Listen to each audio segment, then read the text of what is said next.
നിങ്ങളുടെ favourite shows ഇനി ഒരിക്കലും മിസ്സാവില്ല. ഇപ്പോൾ C5 കാണും നിങ്ങളുടെ ഫേവറേറ്റ് ഷോസ് തികച്ചും സൗജന്യമായി. മീനാക്ഷി ടെൻഷൻ അടിക്കാതെ ദേവമ്മ വല്യമ്മാവനുമായിട്ടുള്ള കല്യാണത്തിന് സമ്മതിക്കും. എങ്ങനെ? അവരെ ഒരുമിപ്പിക്കാനുള്ള ചില വഴികളൊക്കെ ഉണ്ട്. നമുക്ക് അതൊക്കെ ഒന്ന് പ്രയോഗിച്ചു നോക്കാം.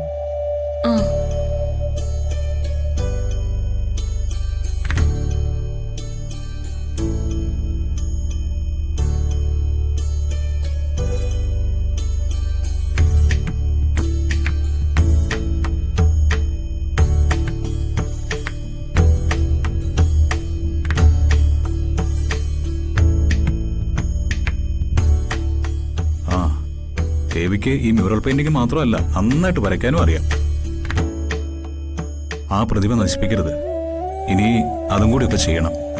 ഇതിനൊക്കെ എവിടുന്നാ ജയേട്ട സമയം? ആ നേരം കണ്ടെത്തണം. രാജാ രവിവർമ്മയുടെയും സതീഷ് ഗുജറാളിന്റെയും ജമിനി റോയിയുടെയും വിൻസെന്റ് വാൻഗോഗിന്റെ ഒക്കെ ചിത്രങ്ങളുടെ കളക്ഷൻ ഞാൻ ദേവിക്ക് സംഘടിപ്പിച്ചു തരാം. ജയേട്ടൻ വെറുതെ എന്നെ പൊക്കുന്നത്. എനിക്കത്ര ടാലന്റ് ഒന്നുമില്ല.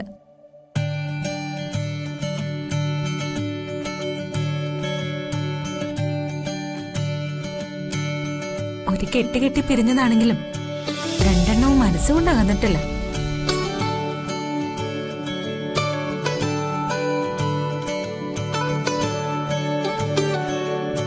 പക്ഷെ ഒരാൾ അക്കരയും ഒരാൾ ഇക്കരയുമാണ്. രണ്ടെണ്ണത്തിനെയും കൂടി ഒരു വഞ്ചിയിൽ കയറ്റി നടുക്കായലിലേക്ക് തുഴയാൻ വിട്ടാല്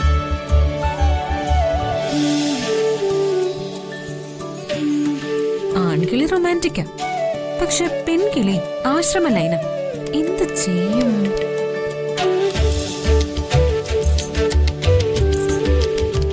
അച്ഛനെയും അമ്മയും പ്രണയിപ്പിക്കാനുള്ള പണിയും മകളായ എന്റെ തലയിലെ വന്നല്ലോ.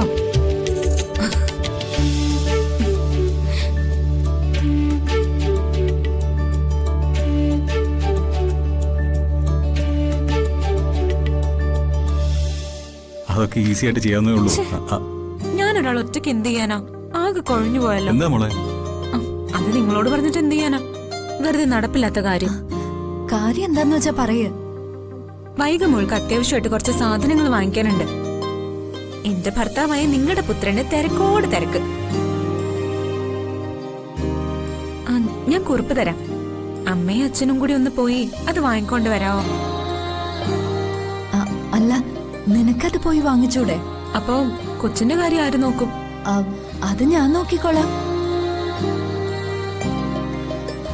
ഈ അമ്മയുടെ അടുത്ത് ഒരു വേല നടക്കില്ലേ?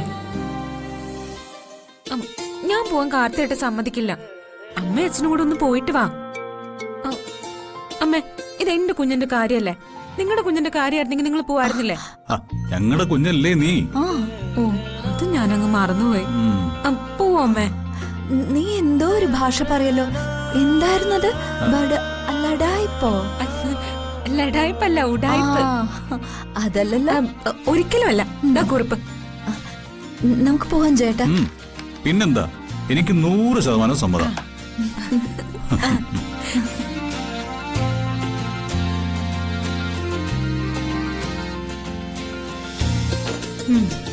ഈ പോക്കിൽ പ്രേമം തളിരിടണേ എന്റെ ദൈവമേ. ഡൗൺലോഡ് ചെയ്യൂ C5 ആപ്പ്. കാണൂ എല്ലാ എപ്പിസോഡുകളും സൗജന്യമായി.